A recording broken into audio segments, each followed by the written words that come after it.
The moderator, Andrea, will take it on from here. Thank you. Good afternoon, everyone already. We're a couple of minutes past 12. We're behind schedule, so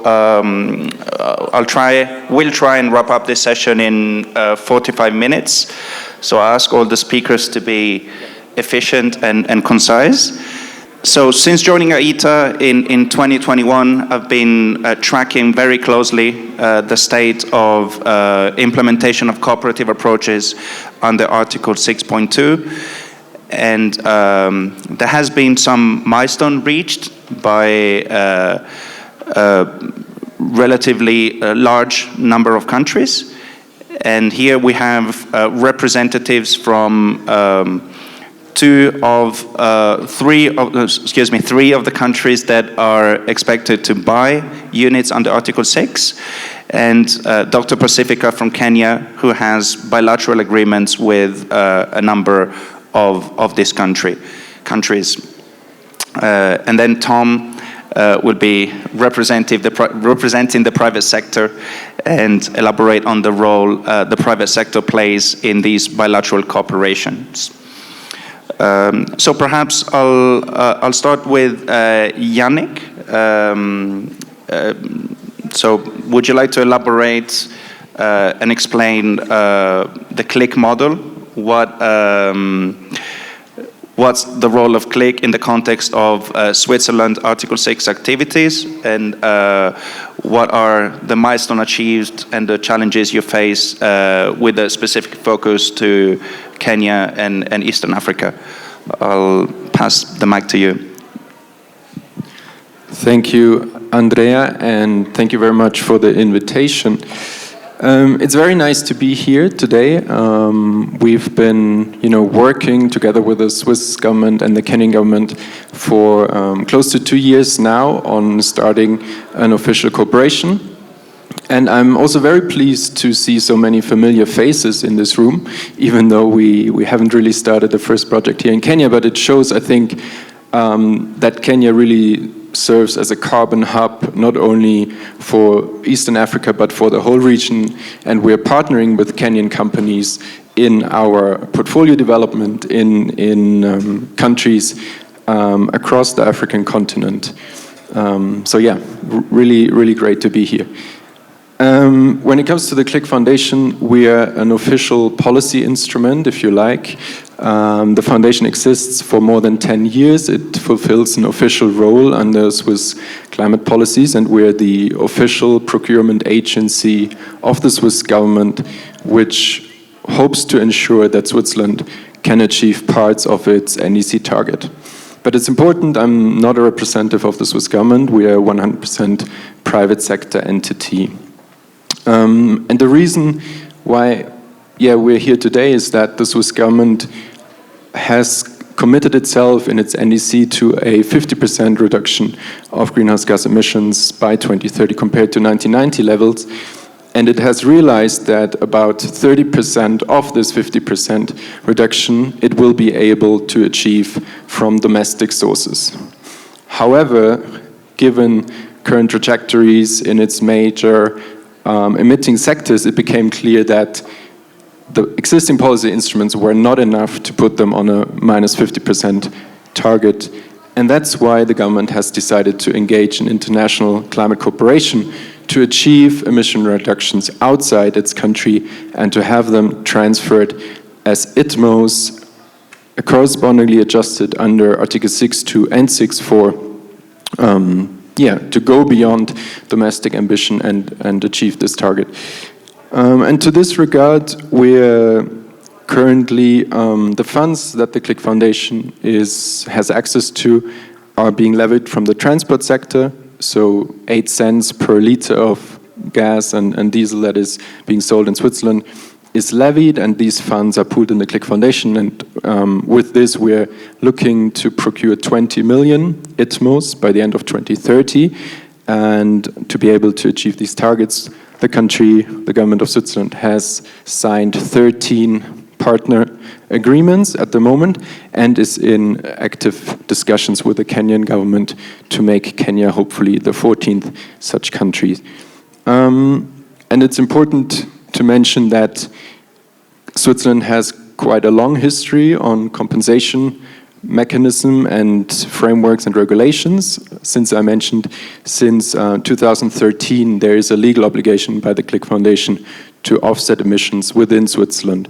So there's quite a rich experience when it comes to assessing methodologies, assessing projects, ensuring adequate monitoring, and ensuring highest integrity. To the status, at the moment, we are actively pursuing 31 programs in our portfolio across these 13 countries, of which almost 20 have been fully validated and are currently pending authorization either from the Swiss government or the partner countries. The main sectors that we are engaging are biogas, electric mobility, clean cooking, battery electric energy storage systems, solar PV, green cooling, low carbon cement, and sustainable agricultural practice. Yes, and maybe with this so that's the status. We believe we are on track to meeting the 20 million target by 2030. Nevertheless, yeah, there's quite a number of challenges. I think as we were speaking this morning, there is still a lot of discussions within the Swiss government, but also with the partner countries, how the exact mechanisms are going to work. At the moment, we only have 2 authorizations, which show that also within the Swiss government, there's still some work to do to fully operationalize the mechanism. And at the same time, we are continue to working with the partner countries to align the processes. Since it's Article 6.2 cooperation, the oversight will lie entirely between the partner country and the Swiss government to assess project documentation, to apply oversight over the transfer, over the validation, who are the VVBs that are accredited and eligible under the bilateral cooperation agreements. All these technical details need to be worked out, in kind of 13 countries at the moment. And yeah, it's obvious that this is a challenge and requires quite a lot of resources also on the partner countries, but also the Swiss government to move this forward in parallel. In addition to that, a challenge that we're facing is scale. We're kind of running out of time. We're now in 2025. The fundamental structure of the Paris Agreement gives us the first NDC cycle until the end of 2030. So we have not much time left to finish kind of the implementation of the first projects until that cutoff date. And then at least on the Swiss side, currently there is not a lot of political guidance how the country will position itself after 2030. And this means that we're operating a lot more projects that we had anticipated, so a lot of smaller projects that deliver smaller units, and I think this is a challenge that we also see probably in the region in Eastern Africa. We know that Switzerland is also in discussions with countries like Zambia and Uganda. And yeah, the question is, when can these bilateral cooperation agreements be signed? Because it's our experience that without the agreements, there's no investor security, and it's very, very, very difficult to get projects started. And if we look at the experience that we have from the projects in other countries, we know it takes about a year to 1.5 from the idea to an investment decision so that the first units can be deployed. Yes, and so at the moment this is our biggest challenge in the region. How can we get first projects prepared? How can we onboard our first partners so that some of these implementation preparation happens in parallel to the political discussions, and we are trying to do our best to facilitate them. Maybe I stop here. Thank you, Yannick. A lot of food for thought. I'll just jump to Øystein. I'd like to have another perspective from buying country. Norway has not been a front runner to the extent of Switzerland, but I know you have ambitious objectives, especially for the post-2030 period. So can you please provide an overview of what's been done so far and what next steps we can expect from Norway? Thank you. Now it's on. Thank you. Just let me start off by saying that I recognize a lot what was said by my Swiss colleague. It's a bit early days, and we're trying to figure out where to go. As you indicated, moderator, that Norway has had for many years an active interest in under the Kyoto Protocol as a buyer of emissions reductions, and now we're looking into the carbon market under Article 6. And I will come to that when it comes to how we're trying to operate under Article 6. Nationally, I should mention that we try to achieve climate neutrality by 2030, but from 2030 on, we will offset any remaining emissions by purchasing emission reductions, ensuring that our efforts contribute significantly to global climate action. Alongside these national efforts to reduce greenhouse gas emissions, international market collaboration has been a cornerstone of our climate policy for decades. Last November, I think it was one of the final days of November, we actually established a new initiative, or new fund, if you like. We call it the Norwegian Global Emission Reduction Initiative, NOGER, which was also launched or mentioned at the last COP in Baku. We find it important that Article 6 lays foundation for governments and the private sector to work together, not just for collaboration and investment to implement ambitious NDCs through innovative and scalable solutions. So this allows us to set ambitions higher in our mitigation and adaptation actions. However, I'm sure you all know that we need to ensure high environmental integrity, proven additionality, and traceable attributions, which will be key priorities for us in collaboration under Article 6. So we must ensure that our contributions lead to emissions reductions that would not have occurred otherwise. Funding from the Trade of International Transferable Mitigation Outcomes, the ITMOs, helps make projects commercially viable, encourage innovation and scaling up solutions.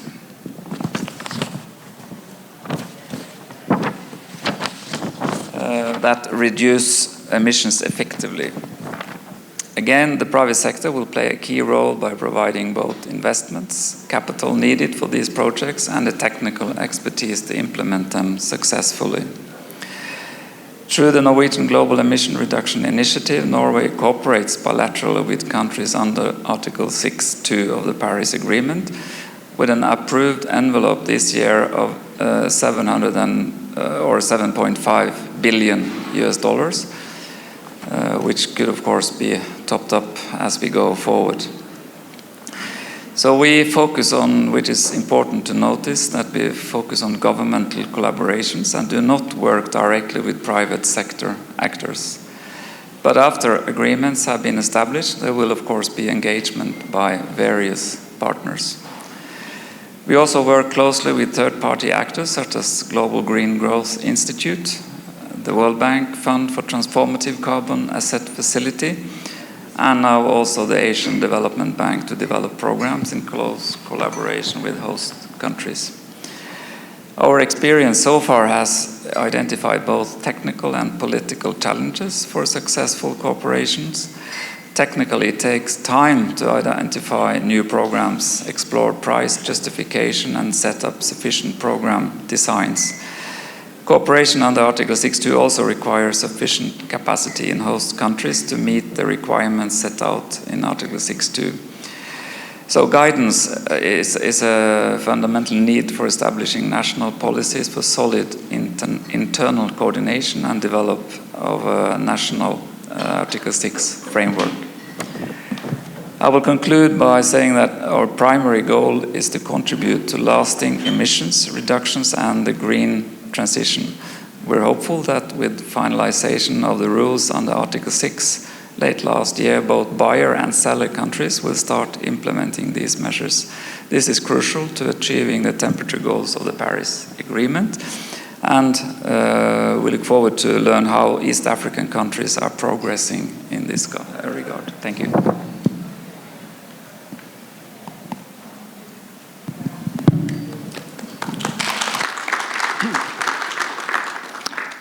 Thank you, Øystein. I'd like to move to Dr. Pacifica now, representing a host country that has several MOUs and is seen as one of the countries with the highest potential on the cell side. Can you just elaborate on what objectives Kenya has for Article 6, how Article 6 fits within the broader national priority, and also elaborate on the challenges that you've been facing so far? Thank you.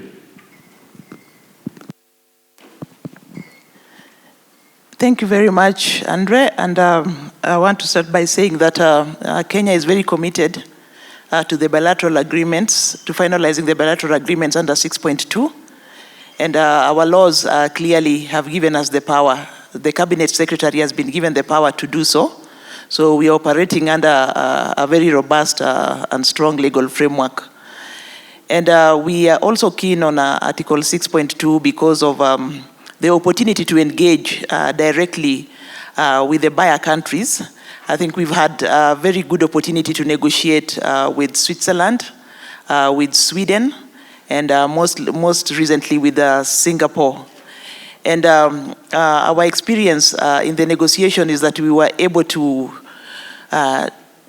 deep dive into the specifics of each agreement. All the agreements are quite different, but so with that we had different experiences. But for each country we had to deep dive and to understand from the buyer's perspective, and also what, for example, the Swiss law requires, and how to harmonize that with what our law on this side requires. So there's been, that's why there was a lot of back and forth with the Swiss, but as technical teams, we finalized and submitted to Cabinet for approval, because unlike other countries who can just sign, our agreements must be presented to Cabinet.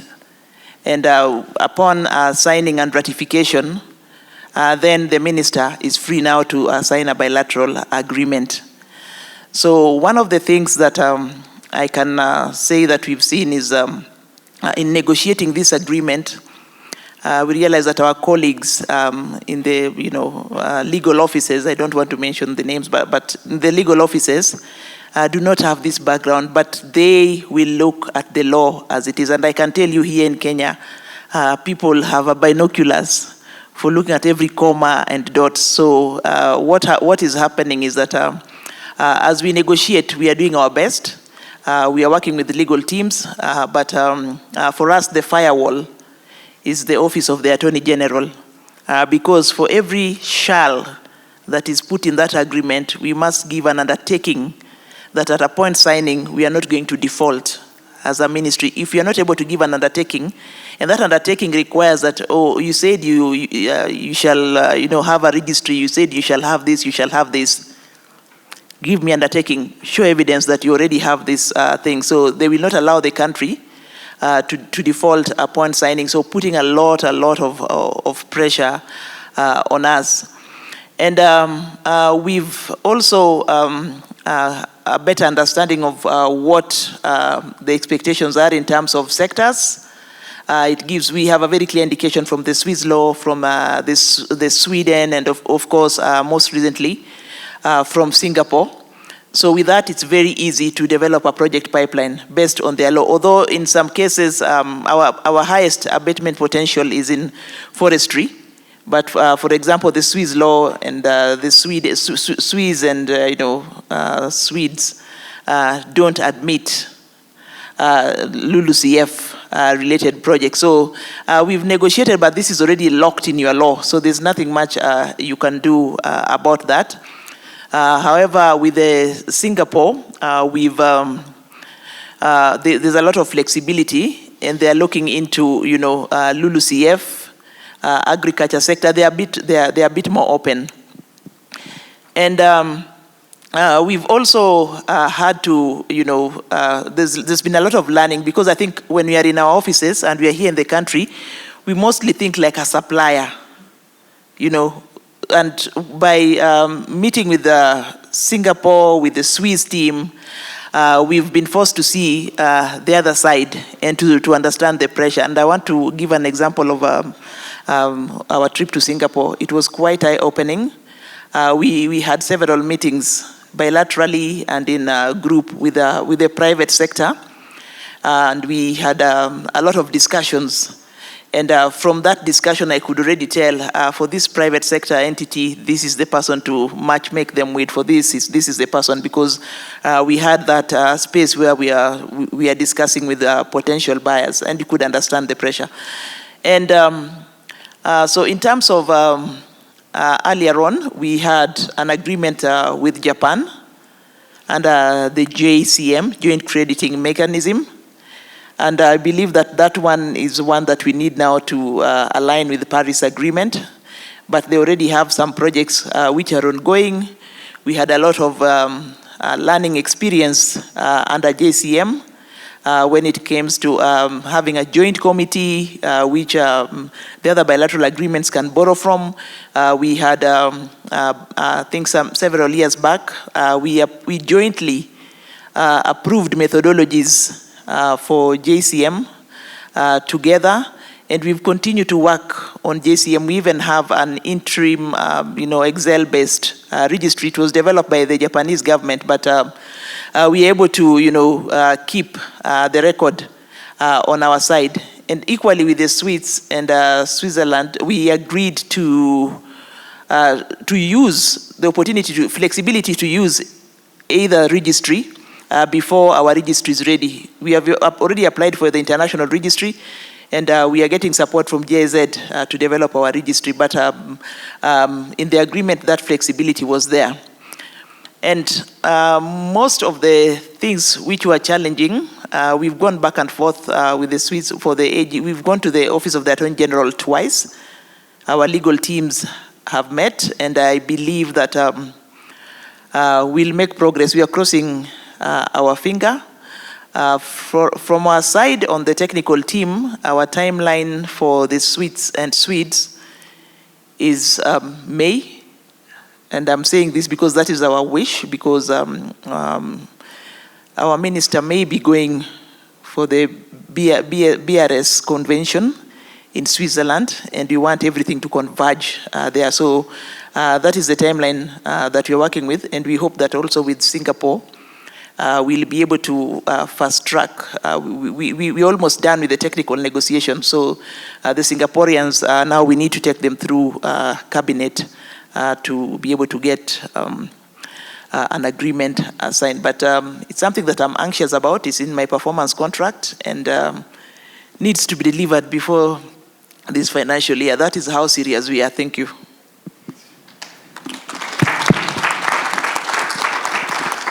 Thank you, Dr. Pacifica. And it's great to hear about deadlines and a sense of urgency. I think it's time to speed things up and deliver authorizations and transactions. And now move to Tom from Climate Impact Partners. Sometimes Article 6.2 is described as a purely government-to-government approach with limited role from the private sector, but we know that the private sector can and should play a crucial role in these transactions. So Yep. Can you give us an overview of what Climate Impact Partners is doing and what the private sector needs to ensure that large volumes of investment are mobilized under these cooperative approaches? Thank you. Thank you, Andrea. And is it good afternoon yet? Yes, good afternoon, everyone.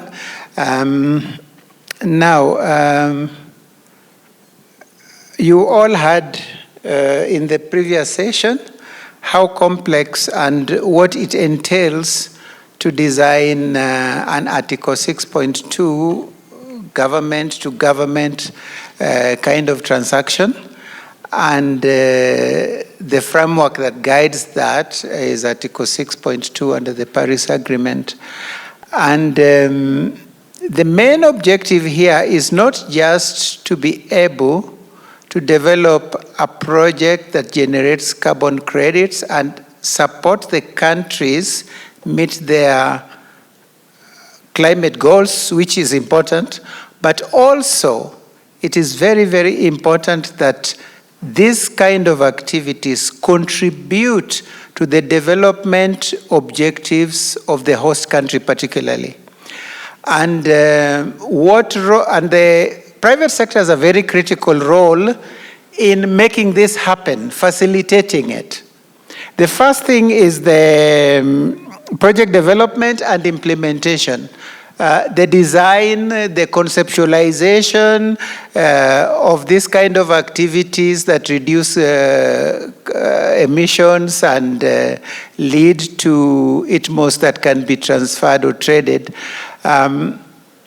require a lot of thinking through. You had earlier on in the earlier session, you have to think about the standard, the markets, the requirements, and there are a lot of issues, the host country requirement, also the buyer country requirements have all got to be put into place. And private sector plays a very key role in the design, first of all, the conceptualization of the activity itself that reduces the emissions, its design, the development, and its implementation. That's a very critical role of the private sector. The other one is, in all these activities, a lot of resources in terms of financing is required. Private sector can provide and does provide financing and investment into this kind of projects. And from the NDCs, if any one of you has had a look at the NDCs, the amount of monies that we are talking about there cannot come from the public sector, particularly from developing countries only. So the private sector has a key role in bringing in the investment and the financing that makes it happen. The other thing is often private sector possess the technology and innovative solutions that are required to come up with activities and actions that do not only reduce greenhouse gas emissions in the context of the national, the host country, but also the development objectives of the country to be met. So this has to be approached in a very integrated way, and private sector possess the technology and innovative solutions to do that. Also, private sector buys and trades, basically trades and supports the trading in the carbon credits. And then another role that the private sector can play and does play very often in these activities is capacity building. You find that these new technologies, innovative approaches and solutions that address climate issues require a lot of innovation, technology, and this requires capacity building as well. The other thing is that to be able to develop these credits and for them to be credible, you require a very robust monitoring, reporting, and verification mechanism. And very often, the private sector has the technology and the innovation to do that. So, and of course, there is also opportunity for private public partnerships with to enable some of these activities happen. Therefore, in a nutshell, I think the private sector plays a very facilitative role in ensuring that these activities take off the ground and are able to happen. Thank you.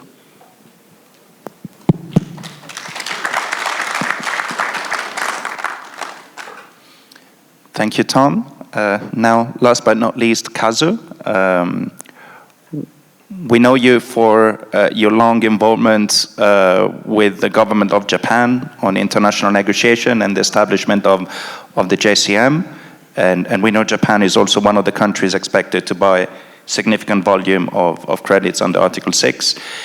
But today you're here in your new capacity as the director of the Article 6 Implementation Partnership.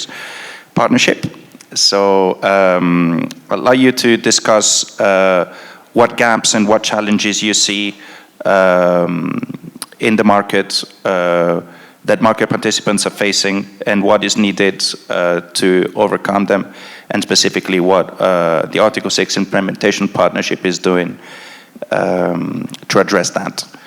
I know you prepared some slides, so I'm looking at the back of the room for the presentation, and then hand over to you, Kazu. Thank you, Andrea, and also good afternoon to all. Also being pleasure to be invited in Kenya, and also extend our appreciation for the host country of Kenya. I think last time I visited Kenya was COP12, which Nairobi COP. It is actually 19 years ago. And I was a person who was supporting the Institute for Global Environment Strategies researcher. I was a researcher supporting capacity building activities, and I'm still remembering the organizing side event. The topic at that time was CDM and sustainable development. And in Africa, of course, we all looking for sustainable development through CDM. So, and then Nairobi framework was also established at that time, which really strengthened the capacity building aspect. And I now remembering all these old days in CDM. But just to also representing myself, I'm also currently director of this Article 6 Implementation Partnership, and now we have 86 countries and more than 200 institutions. I think many of you are also the partner of this institute, of this initiative. So after spending capacity building for the CDM, regional distributions, many kind of supporting the Africa, I myself also engaged the implementation of the joint credit mechanism, which is a bilateral mechanism initiated by Japanese government. We also supported capacity building and just trying to ensure that those countries which are left could also be engaged. But after that, I also joined the Ministry of Environment Japan after Paris, engaging almost 9 years of Article 6 negotiation process, which, based on the Baku outcome, is finally finished for the 6.2 guidance. Of course, 6.4 is a central mechanism, so every year we have a faster guidance. But 6.2, for the moment, we can finish, and then more focusing on the implementation. There will be a review process happening in 2028, but for the moment, we will more concentrating our work on the implementation, which is, to me, is also very important things. And one of the things I also wanted to share, that based on my experience in negotiation process, is Article 6, at least from my point of view, the most important things is the inclusiveness. Everyone needs to be on board. I think that is very important. That's why Article 6 incorporated many aspects, sometimes complex, corresponding adjustment, authorized, not authorized, and also CDM transition, how to incorporate CDM in the Paris. and also adaptation financing, we can support adaptation. All those things is basically we come up with the inclusiveness of this approach, which sometimes very good things to incorporate, but sometimes also challenging. But I think the inclusiveness for me is one key word in the context of Article 6. But to be inclusive, I think we need to work together. That is also very important. It's not just, okay, so bilateral, of course, Japan working, Singapore is working, Norway is working, Sweden is working, I must say also Korea is working, many others working. But this is not just only the bilateral that they are doing, it's also part of the Article 6 rules. So they need to follow all the Article 6.2 guidance in addition to 6.4. So everything we do under Article 6 need to follow the same guidance. Of course, we do different approaches, different cooperation, but in the end, that's we are trying to achieve. And then that we mean by integrity. So integrity is very important. So, but I may speak too much. So, but anyway, after the agreement, this is a sham. In the sham, we have implementation rules, and then we need to finish a little bit details. So we spent a bit of time to finalize. And I just want to. So basically, this is where we are. So we Article 6 Implement Partnership, now we have a center. We are also collecting the information. Of course, this is the as of the last November. So, but at least many bilateral agreement is also emerging. At least when we count nearly 90 bilateral agreements between 58 parties. Actually, there are many countries engaging. And also 6.4, many DNAs. Including host country DNAs as well as acquiring, they also be submitted, which means it's good. At the same time, we have 700 prior constellation, and then 286 projects being recognized under bilateral. Maybe it could be more. But I think Japan also contributed to some extent. And of course, many other countries are also putting their new projects forward. But also, 6.4, we have 700 prior constellation. Of course, this is a prior constellation, so it needs to be submitted in methodology, it needs to be submitted PDD, and so on. But there is a potential kind of a private sector's engagement, as was mentioned by Tom, about this is very important because in the end of the day, private sector is the one who are implementing those things. And also, we have a transition request. 1,400. I think previous session also talks about that this year is a deadline for the host country to approve, to transition, and then there is a process to follow. So I think this year, particularly for the season transition, is quite important for host country to decide and then to move on. So all in all, maybe there's a growing number of interests, growing number of projects, which I think is also encouraging. But at the same time, the issues. Again, we are working with many countries, private sectors, and also those who are supporting implementations. Particularly, the first bullet is about the government. As Pacifica-san also mentioned about, framework, legalizations, and preparations. I think key challenge, I think, for government is still the gap addressing the institutional kind of arrangements. So, of course, country has NDC. When it comes to, approving some kind of project, they also need to think about, okay, that will fit into the NDC, or that will be, what that means for them, for the carbon finance or carbon market or projects. Because ultimately that also be affecting the achievement and also their benefits and contribution to the development. So I see many countries are developing their own kind of domestic rules, domestic kind of legalizations, eligibility criteria, positive list, etc. Just try to kind of fill those gaps. I think that is quite important, and that is a challenge, I think, for many countries. So I think those kind of examples or cases, such as Kenya and others, would be very helpful to see how those countries are addressing those issues. Next point is private sector. Again, private sector is looking for how to finance the project through bilateral, through 6.4, or through voluntary. So for this, I think it is very important to show more transparency in the market. What's happening, what is the rules, what is the guidelines, and how they're engaged. I think these are quite crucial for private sector to really give the direction. So the government can provide what this is the rules for the government to allow some project. This is a rule for the independent standard or bilaterals that company can get in, so that more understanding and opportunity could be created. So I think this is quite important for the carbon market to play, especially for private sectors. And for all of these, I think these kind of pilot projects, I think we are still piloting stage. But I mean by pilot is not only pilot. I think it's real projects. Real projects needs to be happen. And real things to be gone. So that is really, but still kind of hands-on experience and work on together is really important. So for us, we like more partnership building, but try to facilitate among different key stakeholders. So of course, this kind of knowledge is quite important. So capacity building is a continuous process. It's not just only one thing done. It's not. It's a continuous process. Project, idea, and the implementations, monitoring, reporting, all these dynamics is happening.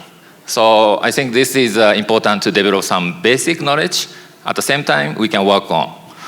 And also, this kind of platform is very important to facilitate communication, understanding, what's happening in different countries, what's happening. But at the same time, kind of creating more network. So I do think this is a really important opportunities, and also really bring us forward. And the last point, we should really looking at some actual project development. That's where private sector is coming. I already saw the biogas company, cook stove companies, many companies. I really encourage everyone to create a new projects to think about. For example, I have some idea, like a cook stove project. It's not just only using the improved cook stove is not sustainable, because still you are using charcoal, you're still trees, which are finite resources, and also still emitting. So if you can replace, for example, again, this is my just innovative idea. If you can replace cook stove with electric cook stove powered by renewable energy, then it is sustainable and it's continuous. So of course, maybe this is just applicable to certain situations and so on, but all of these can make these things happen. If we can work on pilot project, get some finance, I'm sure there are many interested financiers to do so. And with work with the community, with work with the private sector, to something to happen. I think is very important for me and for us. Article 6 basically is an intention to ambition, increase ambitions, and that is what it means. So, sorry, because I'm dedicated so much time on this issue, so sometimes it's too much heated, but I wanted to end this slides, but just one, the advertisement. Sorry, maybe this one. Next slide, please. Okay, then next slide, sorry. This is the status report. Next slide, please. So this is advertisement. But anyway, creating new projects, but at the same time, we need to work on together. So that's my message. Thank you.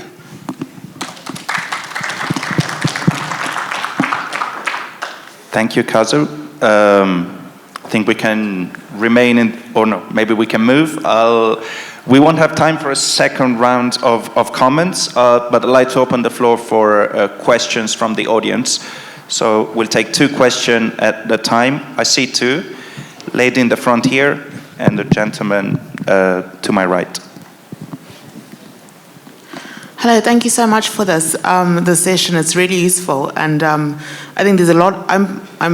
My name's Chedza, and I'm not from East Africa. I'm from Zimbabwe. But as we all agree, East Africa is leading when it comes to carbon markets, projects, policies, innovation. So we come to learn, and this is a question mainly to the government representations, and I think for Kaju as well. As an entrepreneur, you want to develop a project, but on the one hand, you're not seen as public sector. So for that, the fund that you mentioned from Sweden, we can't access that. And then you've got minimum ticket sizes, everything else. And I'm looking at Africa and I'm like, infrastructure is a massive opportunity. So I've spent going on to 3 years just trying to raise capital for a European technology that can reduce our infrastructure, our environmental impact, but also sequester carbon within our roads. But raising the capital, you're saying lovely things here, but I would love to see, as a young entrepreneur who might have very expensive data, very limited ability to travel to the COPs, especially in the global north, how are you engaging with project developers to expand the range of, because I agree with you, cook stoves, great, but we have massive opportunities in developing low carbon, nature positive solutions in the built environment. Thank you. Thank you. We'll take the second question. This is Sven from GRZ, and first of all, thanks a lot for the interesting discussion to hear from both the buyer side and also those providing capacity building. And my question would go to the colleague from Norway, because you were talking about this Norge initiative, and my understanding is it's not just buying ITMOs, but also focusing on capacity building, and it is really a bit different than the approaches so far, but I think it's a really interesting approach. And my question would be just, how is the mix? Is it, I guess it's probably not 50-50 balance, so I guess the majority goes into the ITMO procurement, but would be interesting to hear a bit about how the TA and the ITMO procurement go hand in hand. Thanks. Øystein, maybe you'd like to answer the second question first? I think it's quite similar, actually. I'm a representative. I should start off with saying that from the embassy here, so I'm more into the politics of things. But let me comment a bit on this. It's also my impression that the Norge initiative is quite wide in its scope, as you indicated. It's all about reducing emissions. That's the ultimate target, and it could be, of course, probably focus on scalable, bigger projects, but it also includes the smaller projects. So my final comment, which I put down in my paper, would be that you should contact. There is now a small secretariat in Oslo, which handles this issue. They might grow for all I know, but it's, for the time being they're small, but they're very much interested in getting in touch with East African countries. We don't have any signed agreements or something in pipeline for East Africa, but we do have a number, about 20 worldwide, most of them in West Africa. But if you have a small project or which could be scalable, do contact them. They want that, and they want to discuss it and to see how that can be sort of evolved and maybe become something they would be interested in. So I think that would be my final comment. And also to Sven, you're absolutely right. If changing of policies in a country would reduce emissions, then that's something we could discuss as well. So it's the ultimate goal. Where do we, what do we want? Yeah, we want different policies that reduces emissions. So absolutely very open on those questions. Thank you. Any further comments to the first question? Tom, if you, yeah.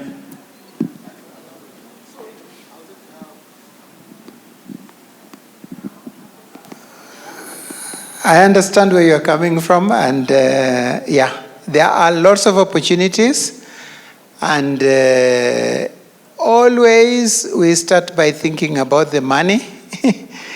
I think that there are a lot of opportunities, in developing innovative partnerships, even within the private sector itself, before you actually go outside that group, where each private sector player comes in contributing something unique, and the whole team can actually, when designed properly, be able to come up with a project concept that is attractive enough to attract further investment. I'll share my concept with you. Yes. I don't see further questions from the floor, so Kazu, you'd like to chime in?